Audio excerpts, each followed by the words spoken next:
കാസർഗോഡ് മഞ്ചേശ്വരത്തെ അധ്യാപികയും ഭർത്താവും ആത്മഹത്യ ചെയ്തതോടെ അനാഥനായ 3 വയസ്സുകാരൻ ഒരു നൊമ്പര കാഴ്ചയാണ്.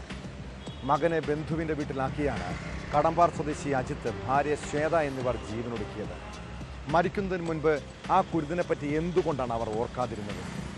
നാടിനെ മുഴുവൻ കണ്ണീരിലാഴ്ത്തിയ കൂട്ടാത്മഹത്യയിൽ അന്വേഷണം ഊർജിതമാക്കിയിരിക്കുകയാണ് പോലീസ്. ആത്മഹത്യക്ക് കാരണം സാമ്പത്തിക ബാധ്യതയെന്നാണ് സൂചന. ഈ സാഹചര്യത്തിൽ ഇവരുടെ സാമ്പത്തിക ഇടപാടുകളെക്കുറിച്ചാണ് പ്രധാനമായും അന്വേഷിക്കുന്നത്.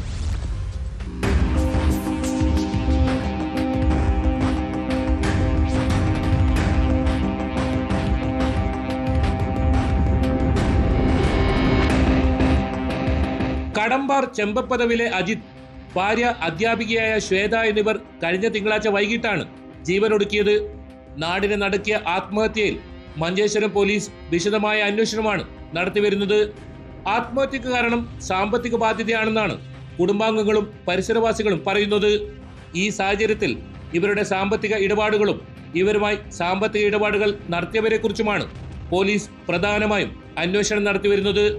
ഇതോടൊപ്പം മരിച്ച ശ്വേതയുമായി 2 സ്ത്രീകൾ വാക്കുതർക്കത്തിലേർപ്പെടുന്ന CCTV ദൃശ്യങ്ങൾ കേന്ദ്രീകരിച്ചും പോലീസ് അന്വേഷണം പുരോഗമിക്കുന്നു. ആത്മഹത്യക്ക് തൊട്ടു മുൻപ് 2 സ്ത്രീകൾ വീടിന് സമീപത്ത് വെച്ചായിരുന്നു ശ്വേതയുമായി വാക്കുതർക്കത്തിലേർപ്പെട്ടത്. ഈ ദൃശ്യങ്ങൾ സമീപത്തെ വീട്ടിൽ സ്ഥാപിച്ച നിരീക്ഷണ ക്യാമറയിൽ പതിയുകയായിരുന്നു.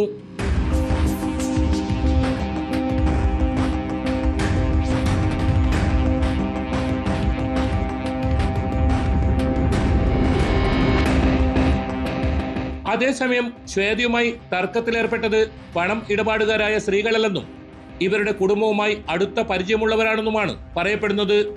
ഇവരിലൊരാൾ 2 വർഷം മുൻപ് 8 പവൻ സ്വർണം ശ്വേതയ്ക്ക് നൽകി സഹായിച്ചിരുന്നു.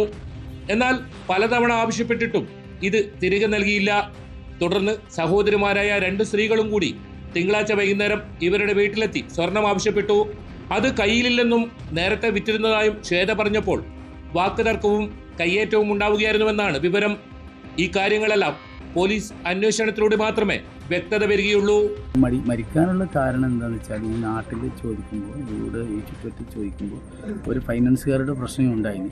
അപ്പോൾ ആ ഫൈനാൻസുകാർ എന്തോ സംസാരിക്കുമ്പോൾ ഇവിടെ തൊട്ടടുത്തുള്ള സിദ്ദീഖാജും ലത്തീഫാജും അവരുടെ കൂടെ സംസാരിച്ചപ്പോൾ അവർ പറഞ്ഞു, നിങ്ങൾ ഈ സംസാരിക്കേണ്ട ആവശ്യമില്ല, നമുക്ക് പൈസയും വേണം അവനും വേണം എന്ന് പറഞ്ഞിട്ട് ആ ഒരു ഭീഷണിയാണ് ഇയാൾ മരിക്കാനുള്ള കാര്യം.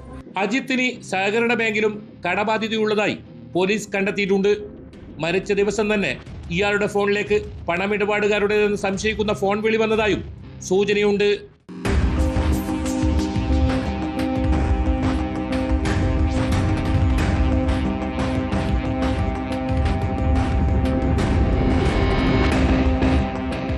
ന്യൂസ് 18 കാസർഗോഡ്.